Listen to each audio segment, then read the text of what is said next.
I try to keep things light and fun on this channel. I mean, what's more fun than a 45-minute video on why Final Fantasy is terrible, or a 30-minute video on video game history between the years of 2001 and 2012? So in the spirit of keeping things fun, let's talk about a topic that's not controversial. I'm talking, of course, about race relations. Now, if we look at human history, things have been pretty bad between different races for about this much of the time. But now that we live in 2022, racism and racial injustice is over. Your day's fucking over. Your America's gone, motherfucker. Except for all of that. Come on, how can race be an issue in America these days? We elected a black guy as president. Once. While there are very real issues surrounding racial relations that still plague the world today, a rather novel racial issue has emerged in the past couple of decades. Where once people complained and fought against racial disparity exclusively in the real world, now people are looking to fantasy worlds and complaining about lack of diversity, or too much diversity, or representation of some sort. Hell, it's not even about race in fantasy anymore. You have people complaining about gender representation, physical representation, and representation of the LGBTQIP2SAA. Are you telling me there's no LGBTQIP2SAA characters in Lord of the Rings? Tolkien was a fucking bigot. The all-white Lord of the Rings, a continuing lack of diversity. 6 inclusion lessons from Game of Thrones. Look, diversity in stories is a great thing, but if the story is a piece of trash, then it doesn't matter. Anyway, it seems like so many stories today are being judged on inclusion and their relation to real-world diversity, rather than, the quality of their stories. Now, it seems like there are 2 camps in this argument. There's one side that loses their fucking minds when a character in a story does not 100% accurately reflect what they feel to be the absolute true character of their race or sex. This group is usually comprised of flat-chested women with short hair and sexually androgynous men. They're loud, they can't be reasoned with, and I hate them. On the other side, you have a group that loses their fucking minds when a story contains characters that don't look like this and hold the beliefs of this guy. This group freaks out if any other race is included in a story, and they are usually comprised of overweight mouth-breathing basement dwellers and old boomers with Facebook profile pictures that look like this. They're loud, they can't be reasoned with, and I hate them. Hey, wait a minute. Here's a list of qualifications the first group has for a story to be considered good. Does it feature empowered female characters who are not beholden to the wills of men? Does the story accurately portray the gender fluidity that is present in 2022? Does the story make me feel good about myself and not trigger any bad memories from my own life? Was the creator of the story the same race and gender as the main character? And the list goes on to a total of 467 questions. If one question is not answered correctly, the work is deemed to be trash. The second group has a similar list. I got it right here, they lent it to me. Does the story feature female characters that rightly follow the men in their lives? Does the story have a binary definition of sex as is written in the Bible? Does the story make me feel good about myself and trigger good memories from my own life? Was the creator of the story on Joe Rogan?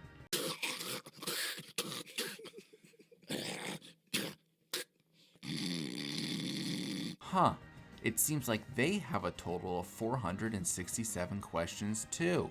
Does everyone see what I'm doing here? Is it crystal clear? While these groups scream at each other in the streets over the race of Hermione from Harry Potter, there's a little group off to the side that I'm part of. You see, we have a list to judge stories as well. It's a little bit shorter. Here, listen. Does the story in the universe make sense? Is it good? And that's it. People that truly enjoy storytelling really don't give 2 shits about the race or gender of the characters, so long as the story being told is one of quality. However, things aren't entirely that simple. Even this group has some issues with race and gender in stories if it impacts that first question we asked. That's when we start to have an issue. So buckle up everyone, because I'm going to try to make a statement that both these groups of rabid haters can agree on. I'm the great unifier. I'm gonna unify people in hate. I have a hypothetical scenario for you. Let's say you're making a fantasy movie about China because you're trying to tap into that Chinese movie market that likes big budget action movies and state-sponsored oppression. So you decide in the movie that the Great Wall was built to hold back an army of monsters, and in the movie a bunch of people are gonna fight those monsters. Who would you cast for the part of the main character? Maybe Jackie Chan? What about Jet Li? How about Mickey Rooney? But that was 2 weeks ago. You cannot go on or keep ringing my bell. Oh, Mickey, we'll get to you later. How about casting famous Chinese actor Matt Damon?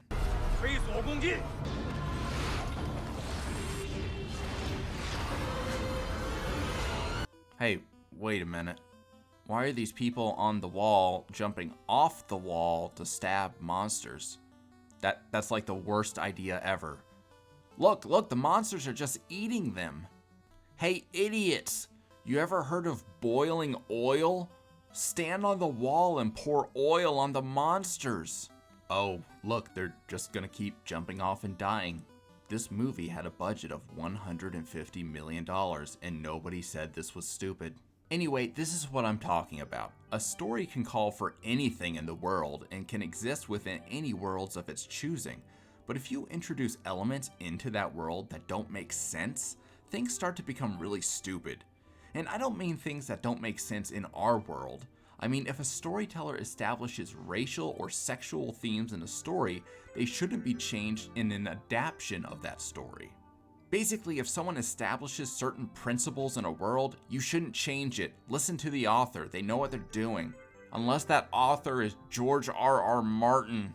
That's why when I see pictures of Amazon's new Lord of the Rings series and I see elves that are dark-skinned, I get kind of nervous. Put down your pitchforks and let me explain myself. When I say I don't want to see black elves in Lord of the Rings, one of two things are true.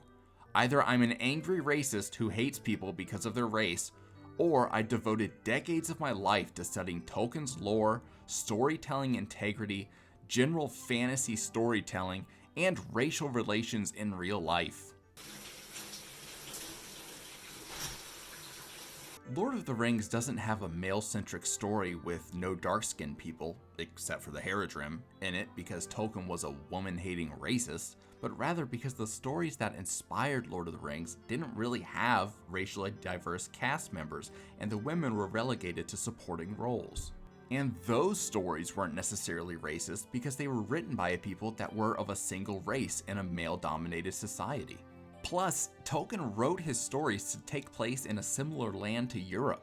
In fact, if you look at a map of Middle-earth and lay it over Europe, you know, the place where Tolkien grew up and fought in during World War I, you can see that the regions it covered are where a bunch of white people live. You got the hobbits living in an area that still retains heavy Celtic roots, the elves live nearest to the Nordic areas, and the Haradrim are in North Africa. But that doesn't explain why the orcs came from Turkey. I guess Tolkien really was racist. Racist against Thanksgiving? Get it? Turkey? Hey, why does this Thanksgiving picture show white people feeding the Native Americans? Wasn't it the other way around? What the fuck is happening? So here's the thing about human biology. When we initially see something different than us, we're a little apprehensive. This is just a survival instinct that we've had since the days of when we were cavemen. So when your ancestor was chilling in a cave and saw a snake, he didn't pick it up and play with it. Instead, he freaked out and he hit it with a club. It's basic survival. So when primitive man encountered someone else that looked different than them, they were a little bit cautious. The familiar was safe and the unfamiliar presented potential danger. If you don't believe me, take an anthropology class. This is like the basis of all they talk about. If you want to learn about anthropology, you can find them in the mall. Now that meant when ancient man created fables and myths, the familiar was made to be good and the unfamiliar was made to be bad. Why do you think Norse mythology has a bunch of jacked white dudes fighting blue ice giants?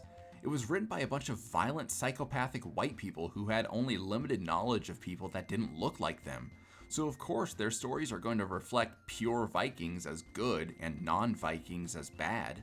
So when Tolkien, a professor of Anglo-Saxon history and language who loved Norse mythology, wrote a story based on those elements, it wasn't because he was racist, it was because the original stories were written by racists. Oh, don't go freaking out. Every story in the world finds inspiration in old fables from all around the globe, and those fables were consequently based on what the people were experiencing in that region of the world. African mythology usually depicts evil demons as part wild animal, because when you lived in the middle of Africa 3,000 years ago, you had to contend with some freaky animals that wanted to kill you. Old South American folklore has mythical serpents because in the middle of the jungle you see snakes all over the place. And old Japanese mythology has demigods that like to eat children because Japanese people are fucking wild.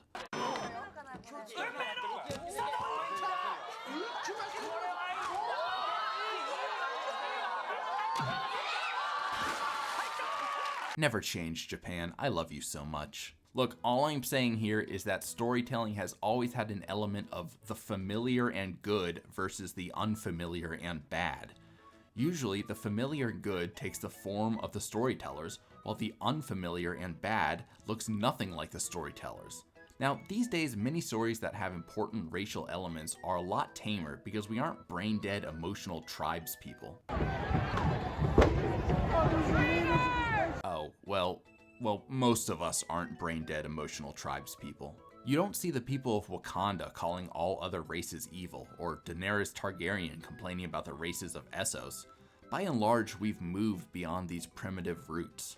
In modern fantasy literature, race and gender really take a backseat to larger conflicts, which is a great thing.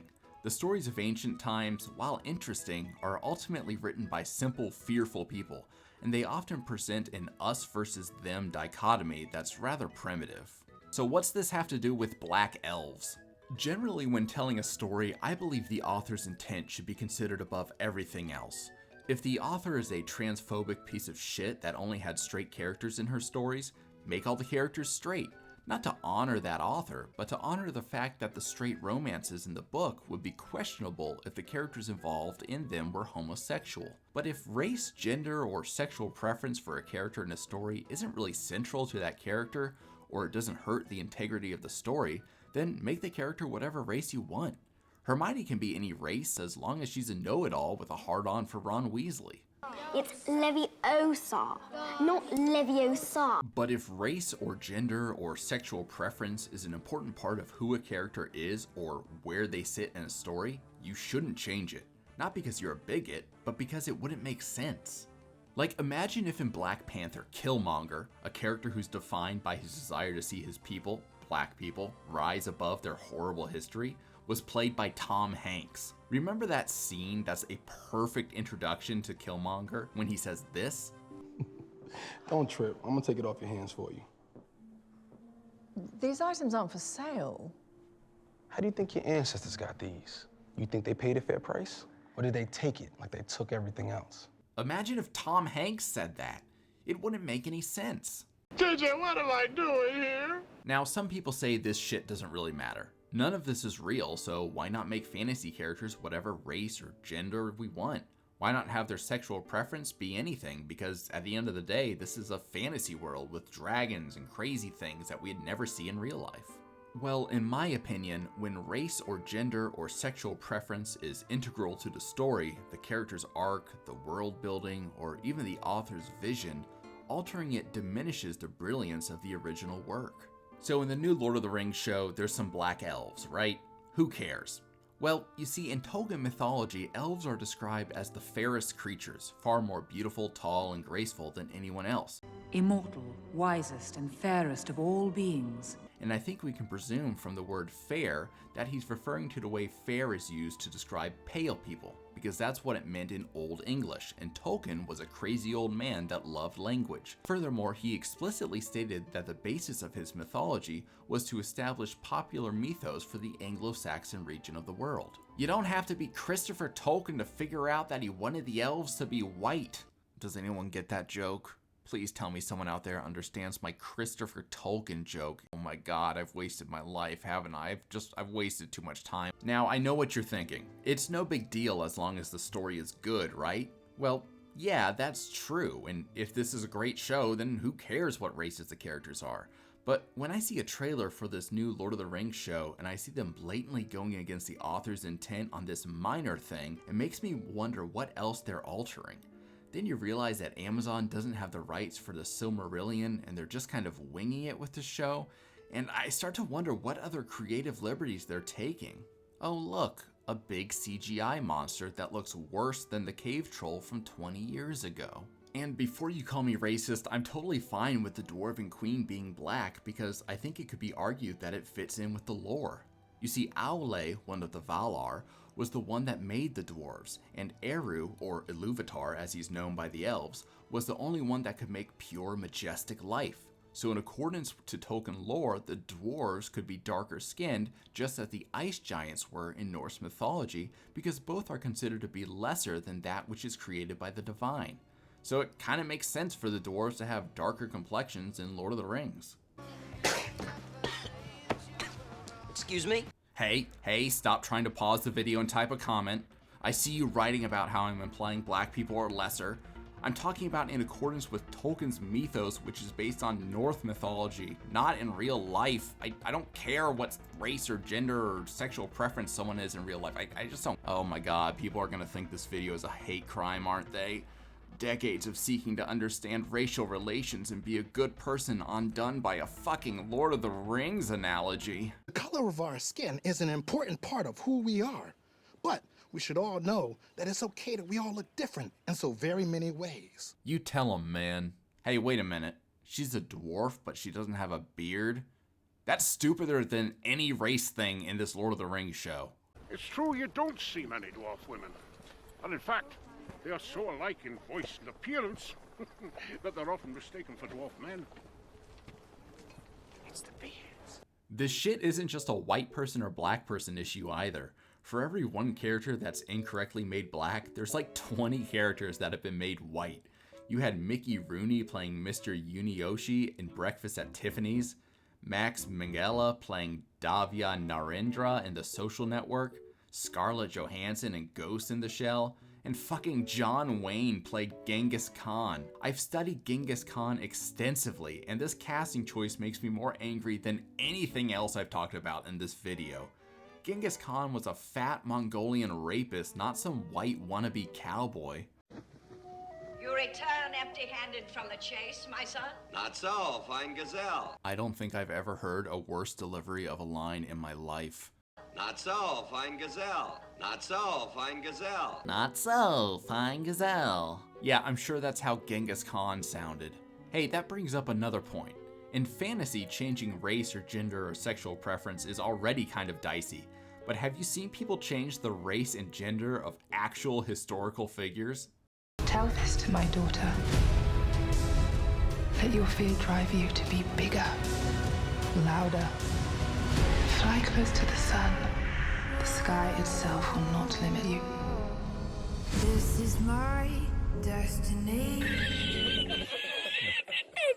I don't know how many of you know about history in the 1500s, but I'll just tell you, if you looked like this lady, you probably weren't exactly invited to balls and parties. In fact, things were a lot worse for you than maybe getting beheaded by a crazy king. Hey, what about that time Julia Roberts was set to play Harriet Tubman? Despite everything I've said, despite all my rage and confusion over all of this shit, I would still pay hundreds, if not thousands of dollars to be in the room when a bunch of Hollywood executives suggested Julia Roberts should play Harriet Tubman. I bet they also thought she would have to be taught how to drive a train. You know, because of the Underground Railroad. Well, there has to be an opening for the railroad at some point, because somebody's driving the train. It's not electric like what we have now. It wasn't a train, maybe. If you've made it this far without exiting the video and calling me a bigot in the comments, I commend you. Honestly, when it comes to race and gender and sexual preference and stories, I think there's a lot of nuance, but I think the rule of thumb should be if race or gender or sexual preference are integral to a character or the integrity of the world created, they shouldn't be altered in any adaptations. But if they don't matter, then you can do whatever you want.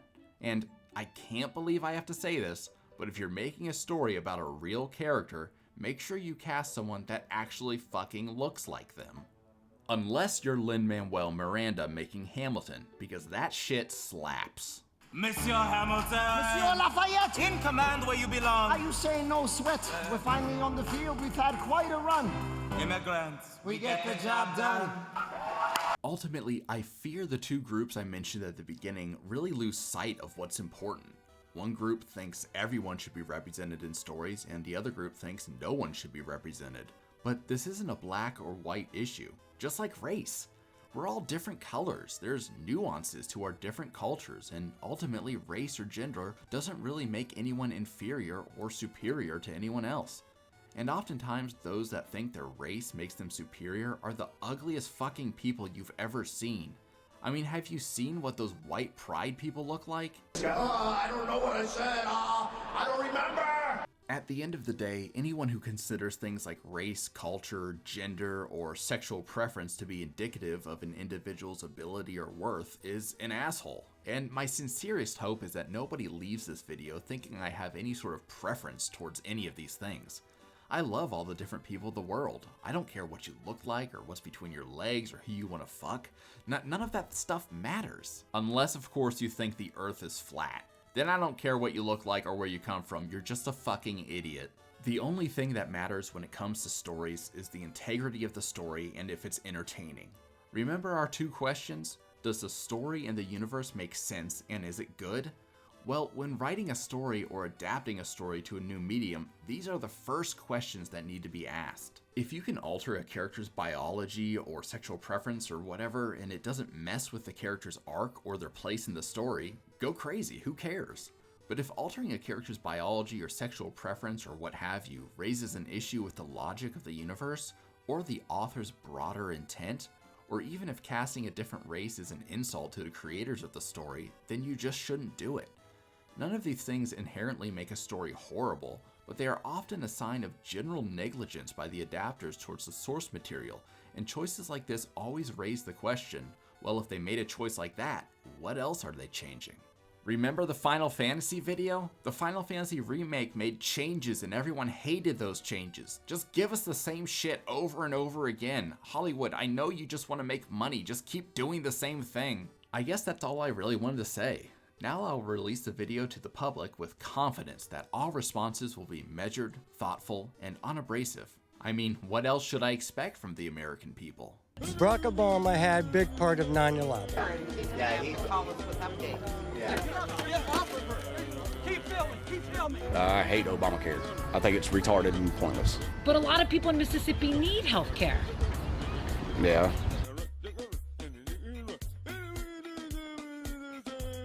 I believe that Barack Obama's religious beliefs do govern his foreign policy. And what are his religious beliefs? I believe that he is a Muslim. You do? Yes. How many do you believe that here? Wow. Oh my lord, this was a mistake.